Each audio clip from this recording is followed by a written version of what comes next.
पश्चिमं गारुडं वक्त्रं वक्रतुण्डं महाबलं सर्वनागप्रशमनं विषभूतादिकृन्तनम् उत्तरं सौकरं वक्त्रं कृष्णं दीप्तं नभोपमं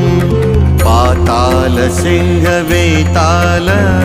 ज्वररोगादिकृन्तनम् ऊर्ध्वं हयाननं घोरं दानवान्तकरं परं येन वक्त्रेण विप्रेन्द्र तारकाख्यं महासुरम् जघाञ्चरणं तत्स्यात् सर्वशत्रुहरं परं ध्यात्वा पञ्चमुखं रुद्रं हनुमन्तं